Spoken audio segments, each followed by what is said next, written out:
ಸರ್ಕಾರ ಸಾರಿಗೆ ನೌಕರರ ನಡುವಿನ ನಿಲ್ಲದ ಜಟಾಪಟಿ. ನೌಕರರ ಜೊತೆ ಸಚಿವ ರಾಮಲಿಂಗಾರೆಡ್ಡಿ ಮಹತ್ವದ ಸಭೆ ಮಾಡಿದ್ದಾರೆ. ಕೆಎಸ್ಆರ್ಟಿಸಿ ಕೇಂದ್ರ ಕಚೇರಿಯಲ್ಲಿ ಈ ಸಭೆಯನ್ನು ನಡೆಸಿರೋದು ಮಹತ್ವದ ವಿಚಾರದ ಬಗ್ಗೆ ಚರ್ಚೆ ಮಾಡಿದ್ದಾರೆ.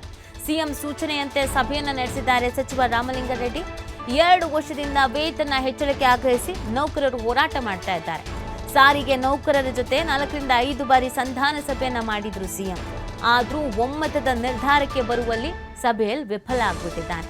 ಇದೀಗ ನೌಕರರ ಜೊತೆ ಮತ್ತೆ ಸಭೆಯನ್ನ ನಡೆಸಿರುವಂತಹ ಸಾರಿಗೆ ಸಚಿವರು ಇವತ್ತು ಸಭೆ ಮಾಡಿದ್ರು. ಸಭೆಯಲ್ಲಿ ಅವ್ರ ಬೇಡಿಕೆಯನ್ನು ಇಟ್ಟಿದ್ದಾರೆ. ಅವ್ರದ್ದು ಅನೇಕ ಬೇಡಿಕೆಗಳಿದೆ. ಈ ಬೇಡಿಕೆಗಳು ಈಡೇರಿಸಬೇಕು ಅಂತ ಸುಮಾರು 2-2.5 ವರ್ಷದಿಂದ ಹೋರಾಟ ಮಾಡ್ತಾ ಇದ್ದಾರೆ. ಸಿಎಂ ಜೊತೆಗೆ ಅನೇಕ ಬಾರಿ ಮಾತುಕತೆ ಆಯಿತು, ಮೀಟಿಂಗ್ ಆಯಿತು, ವರ್ಕೌಟ್ ಆಗ್ತಾ ಇಲ್ಲ. ಸಾರಿಗೆ ಸಚಿವರ ಜೊತೆಗೂ ಮೀಟಿಂಗ್ ಆಯಿತು, ಅಲ್ಲೂ ವರ್ಕೌಟ್ ಆಗಿಲ್ಲ. ಇವತ್ತು ಕೂಡ ಮೀಟಿಂಗ್ ಇತ್ತು. ಆದರೆ ಬಿಲ್ಕುಲ್ ಈ ಬಾರಿ ಅಂತೂ ನಮ್ಮ ಪಟ್ಟನ್ನು ನಾವು ಸಡಿಲ ಮಾಡೋದೇ ಇಲ್ಲ, ಇಲ್ಲಿವರೆಗೂ ಆಶ್ವಾಸನೆಯ ಭರವಸೆಯಲ್ಲೇ ಬಂದ್ಬಿಟ್ಟಿದ್ದೀವಿ ಅನ್ನೋದನ್ನು ಅವ್ರು ಹೇಳ್ತಾ ಇದ್ದಾರೆ. 38 ತಿಂಗಳ ವೇತನ ಬಾಕಿ ಹಣ ನಮಗೆ ಕೊಡಿ, ಸರ್ಕಾರಿ ನೌಕರರ ಸರಿಸಮಾನ ವೇತನವನ್ನು ನಮಗೆ ನೀಡಿ, ಖಾಸಗೀಕರಣ, ಭ್ರಷ್ಟಾಚಾರ, ಕಾರ್ಮಿಕರ ಕಿರುಕುಳ ಇದೆಲ್ಲ ನಿಂತು ಹೋಗ್ಬಿಡ್ಬೇಕು, ನಗದು ರಹಿತ ವೈದ್ಯಕೀಯ ಸೌಲಭ್ಯವನ್ನು ಒದಗಿಸಿ, 1/1/2024ರಿಂದ ವೇತನ ಜಾರಿಗೊಳಿಸಬೇಕು, ಉತ್ತಮ ಕ್ಯಾಂಟೀನ್ ವ್ಯವಸ್ಥೆ ಮಾಡಿ, 2020-21ರ ಮುಷ್ಕರದಲ್ಲಿ ಹಾಕಿದ್ದ ಕೇಸನ್ನು ಹಿಂಪಡಿಬೇಕು, ಎಲೆಕ್ಟ್ರಿಕ್ ಬಸ್ಗಳಲ್ಲಿ ಸಂಸ್ಥೆಯ ಚಾಲಕರನ್ನೇ ನಿಯೋಜಿಸಬೇಕು, ಎಲೆಕ್ಟ್ರಿಕ್ ಬಸ್ಗಳ ನಿರ್ವಹಣೆಯ ಖಾಸಗಿ ಗುತ್ತಿಗೆ ಕೈ ಬಿಡಬೇಕು, ಈ ಥರದ್ದೆಲ್ಲ ಬೇಡಿಕೆ ಇಟ್ಕೊಂಡು ಕಾಯ್ಕೊಂಡು ಕೂತಿದ್ದಾರೆ. ಸೊ ಏನಾಗುತ್ತೆ ಅನ್ನೋದು ನೋಡಬೇಕಾಗತ್ತೆ. ಯಾಕಂದರೆ ಸಾರಿಗೆ ಸಚಿವ ರಾಮಲಿಂಗಾರೆಡ್ಡಿ ಅವರಿಗೆ ಸಿಎಂಎ ಸೂಚನೆ ಕೊಟ್ಟಿದಂತೆ, ಹೋಗಿ ಅದೇನು ನೋಡಿ ಮಾತಾಡಿಕೊಂಡು ಬಗೆಹರಿಸ್ಕೊಂಡು ಬನ್ನಿ ಅಂತ. ಕೇವಲ ಮಾತುಕತೆ ಆಗ್ತಿದೆ ಹೊರತು ಪರಿಹಾರ ಅನ್ನೋದು ಸಿಗ್ತಾ ಇಲ್ಲ. ಇವತ್ತು ಮಾತುಕತೆ ಆಗಿದೆ, ಬಟ್ ಏನಾಗುತ್ತೆ ಅನ್ನೋದನ್ನು ನೋಡಬೇಕಾಗತ್ತೆ.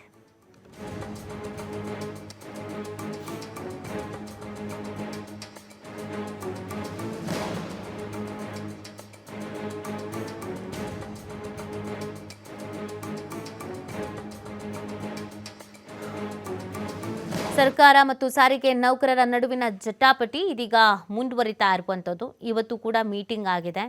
ಬಹಳ ವರ್ಷಗಳಿಂದ ನಾವು ಬೇಡಿಕೆ ಇಟ್ಕೊಂಡಿದ್ದೀವಿ, ಬರೀ ಆಶ್ವಾಸನೆಗೆ ಮಾತ್ರ ಸೀಮಿತ ಮಾಡಬೇಡಿ, ನಮ್ಮ ಬೇಡಿಕೆಗಳು ಏನಿದೆ ಅದನ್ನು ಬಗೆಹರಿಸ್ಕೊಡಿ ಅಂತ ಕೇಳ್ಕೊಳ್ತಾ ಇದ್ದಾರೆ. ಆದರೆ ಸಾರಿಗೆ ನೌಕರರು ಹಾಕಿರುವಂಥ ಕೆಲವೊಂದು ಷರತ್ತುಗಳಿಗೆ ಸರ್ಕಾರ ಒಪ್ಕೊಳ್ಳೋದಕ್ಕೆ ರೆಡಿ ಇಲ್ಲ, ಅದಾಗದೇ ಇಲ್ಲ ಅಂತ. ಹಾಗಾಗಿ ಇದೊಂಥರ ಜಟಾಪಟಿ ಮುಂದುವರಿತಾ ಇರೋದು. ನೀ ಕೊಡೆ ನಾ ಬಿಡೆ ಅನ್ನೋ ಪರಿಸ್ಥಿತಿಗೆ ಬಂದುಬಿಟ್ಟಿದೆ. ಬಟ್ ಹಾಗೆ ಬಿಡೋದಕ್ಕೂ ಆಗೋದಿಲ್ವಲ್ಲ.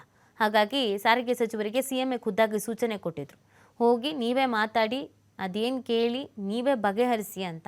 ಮಾತುಕತೆ ಎಲ್ಲ ಆಗಿದೆ. ಏನು ನಿರ್ಧಾರ ಮಾಡಿದ್ದಾರೆ ಅನ್ನೋದು ಇಲ್ಲಿ ಇಂಪಾರ್ಟೆಂಟ್ ಆಗತ್ತೆ.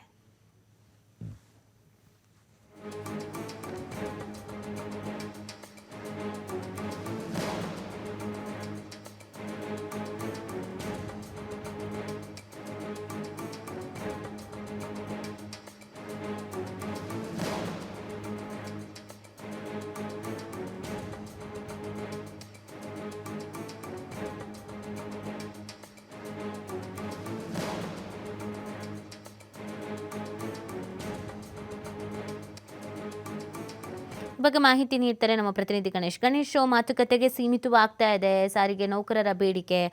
ಇವತ್ತಿನ ಸಭೆಯಲ್ಲಿ ಏನು ನಿರ್ಧಾರ ಕೈಗೊಂಡಿದ್ದಾರೆ? ಸಾರಿಗೆ ನೌಕರರು ಈಗ ಒಂದ್ ರೀತಿಯಲ್ಲಿ ತಾರ್ಕಿಕ ಅಂತ್ಯಕ್ಕೆ ಅಥವಾ ಮುಷ್ಕರವನ್ನ ಮಾಡಲೇಬೇಕು ಅನ್ನೋಂತ ಪಟ್ಟಣ ಸ್ವಲ್ಪ ಸಡಿಲ ಮಾಡ್ದಾಗಿದೆ. ಈಗ ಕೆಲವು ದಿನಗಳ ಕಾಲ ಅಂದ್ರೆ ಮುಂದಿನ ಬಜೆಟ್ ಅಧಿವೇಶನ ಏನು ಜನವರಿ ಎಂಡ್ ಫೆಬ್ರವರಿ ಬರುತ್ತೆ, ಆ ಒಂದು ಸಂದರ್ಭದವರೆಗೆ ಕಾದು ನೋಡುವಂತಹ ಒಂದು ತಂತ್ರವನ್ನ ಈಗ ಅನುಸರಿಸ್ತಾ ಇರುವಂತದ್ದು. ಮುಖ್ಯವಾಗಿ ಇವತ್ತು ಸಾರಿಗೆ ಸಚಿವ ರಾಮಲಿಂಗಾರೆಡ್ಡಿ ಅವರ ನೇತೃತ್ವದಲ್ಲಿ ಒಂದು ಸಭೆ ಆಯ್ತು. ಸಭೆಯಲ್ಲಿ 38 ತಿಂಗಳ ವೇತನದ ಬಾಕಿ ಮೊತ್ತವನ್ನು ಕ್ಲಿಯರ್ ಮಾಡ್ಬೇಕು ಅನ್ನುವಂಥದ್ದು. ಆದ್ರೆ ಅದಕ್ಕೆ ಸ್ವತಃ ಸಾರಿಗೆ ಸಚಿವರು ಒಪ್ಪಲಿಲ್ಲ. ಇದು ಸಿಎಂ ನಿರ್ಧಾರ ಮಾಡಬೇಕು, ಕ್ಯಾಬಿನೆಟ್ ಅಲ್ಲಿ ಚರ್ಚೆ ಆಗ್ಬೇಕು, ಸರ್ಕಾರ ನಿರ್ಧಾರ ಇರುತ್ತೆ, ನಾನು ಅದಕ್ಕೆ ಜವಾಬ್ದಾರನಾಗಲ್ಲ ಅನ್ನುವಂತಹ ಉತ್ತರವನ್ನು ನೀಡಿದ ಹಿನ್ನೆಲೆಯಲ್ಲಿ ಸಭೆ ಸಂಪೂರ್ಣವಾಗಿ ವಿಫಲಗೊಂಡಿರುವಂತದ್ದು. ಈ ಬಗ್ಗೆ ಸಾರಿಗೆ ಸಚಿವರು ಸಿಎಂ ಗಮನಕ್ಕೆ ಮತ್ತೆ ತರ್ತೀನಿ ಅನ್ನುವಂತಹ ಮಾತುಗಳನ್ನ ಆಡಿ ಹೊರಟಿದ್ರು. ಆದ್ರೆ ಸಾರಿಗೆ ನೌಕರರು ಕೂಡ ಒಂದ್ ರೀತಿಯಲ್ಲಿ ಮೊದಲ ಹಂತದಲ್ಲಿ ಸಭೆಗೆ ಆರಂಭದ ಮುಂಚೆ ನಾವು ಇವತ್ತು ಕಡೆಯವಾದಂತಹ ಒಂದು ಮಾತುಕತೆ ಇರುತ್ತೆ, ಇದಾದ ಬಳಿಕ ನಾವು ಸಭೆ ಏನಾದ್ರೂ ವಿಫಲವಾದ್ರೆ ನಾವು ಮುಷ್ಕರಕ್ಕೆ ಕರೆಯನ್ನು ಕೊಡ್ಬೇಕಾಗತ್ತೆ ಅಂತ ಎಚ್ಚರಿಕೆ ನೀಡಿದ್ರು. ಆದ್ರೆ ಸಭೆ ಆದ ಬಳಿಕ ಸಭೆ ವಿಫಲ ಆಗಿದ್ರು ಕೂಡ ಕೆಲವು ತಿಂಗಳ ಕಾಲ, 1-2 ತಿಂಗಳ ಕಾಲ ಕಾದು ನೋಡುವಂತಹ ನಿರ್ಧಾರಕ್ಕೆ ಈಗ ಸಾರಿಗೆ ನೌಕರರ ಒಕ್ಕೂಟ ಬಂದಿರುವಂತದ್ದು. ಹಲವು ಬೇಡಿಕೆಗಳಿದೆ. ಏನು ಸಾರಿಗೆ ನಿಗಮಗಳಲ್ಲಿ ಇಲಾಖೆಗಳಲ್ಲಿ ಇರುವಂತಹ ಖಾಸಗೀಕರಣ ಭ್ರಷ್ಟಾಚಾರವನ್ನು ತಡಿಬೇಕು.